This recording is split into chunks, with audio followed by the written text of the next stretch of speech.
Hello guys, karibuni tena ndani ya Football Fans Clan. Channel ya pekee hapa Kenya ambayo inaangazia tu hisia, mbwembwe na maoni ya mashabiki wa soka kila baada ya mechi kubwa. Iwapo wewe mgeni maze, nakuomba usitoke kabla ya kusubscribe, kulike na kushare. Pia comment yako itakuwa muhimu sana. Shukrani. Mechi imekuwa ngumu. Hadi dakika 89 hapo. Maneno imefanyika. Arsenal 2, Everton 0. What's your take? Unajua mimi siku hizi naona hii mpira ya Teta na Pep ni kama siasa. Hii ni kama broad-based.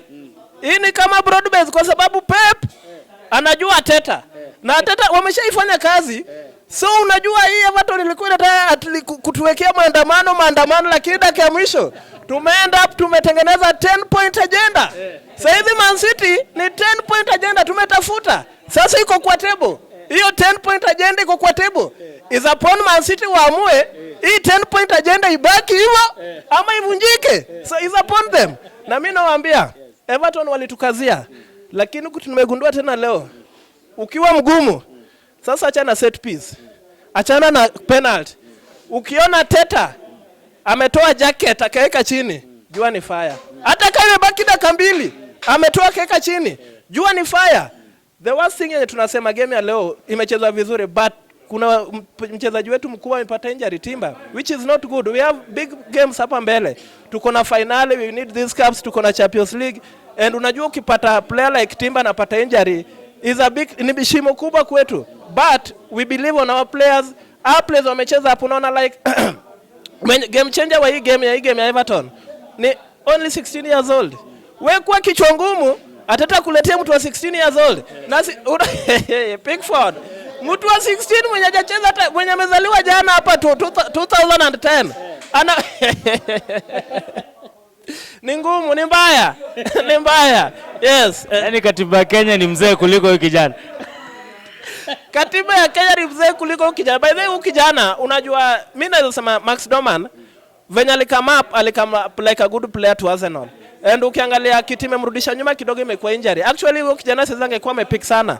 Angekuwa kijana like Bukayo when Bukayo starts when Bukayo alikuwa anaanza game yake.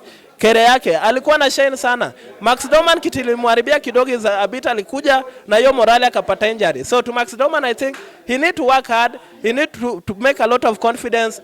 Be it unajua for example today I'm show up in a difficult game, in a pressure game, he can play and he can contribute to the team. And I can say that Max Doman amecheza vizuri.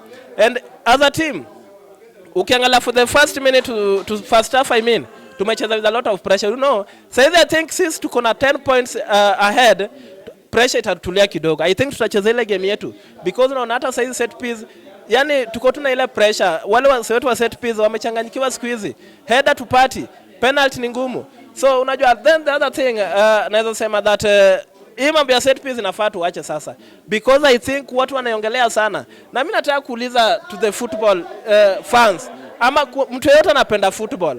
We remember Jose Mourinho vizuri hapo kitambo Chelsea. Jamaa alikuwa na kupiga moja na ana defend. Mbona watu waku complain?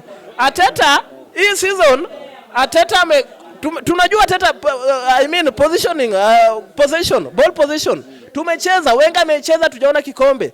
Arteta amekuja amecheza tujaona kikombe. Unai amecheza pia hatujaona kikombe mpira tikitaka.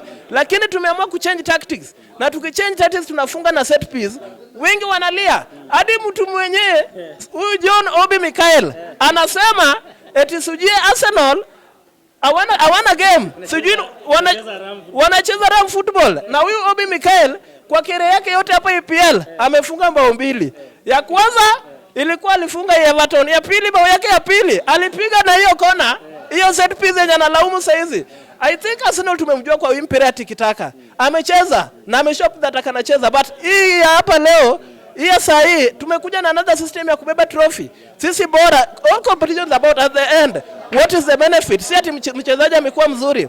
The benefit of it ni kubeba trophy. Yes. Man of the match tumaliza haraka. Man of the match inaweza patia Max Doman and Gyökeres. I think those are super subs. Because ukiangalia wamekuwa game changer. Gyökeres amescore. Actually Gyökeres ndiye at least tutengeneza raw. Then Max Doman akakuja akasafisha. Man of the match inaweza patia between Gyökeres and Max Doman. Wote wameperform. Wote wametupatia good result. And I believe hii kikombe Arsenal hii 10 point agenda ni ngumi. Unajua hata kwa siasa hapa tulisikia 10 point agenda inaisha hapa March. Wewe umeona imeisha? Haijaisha, inaendelea. Hiyo 10 point agenda imesongeshwa hadi 2027. So hii 10 point agenda tunajua hadi next season bado itakuwa tu 10 hivyo hadi hivyo.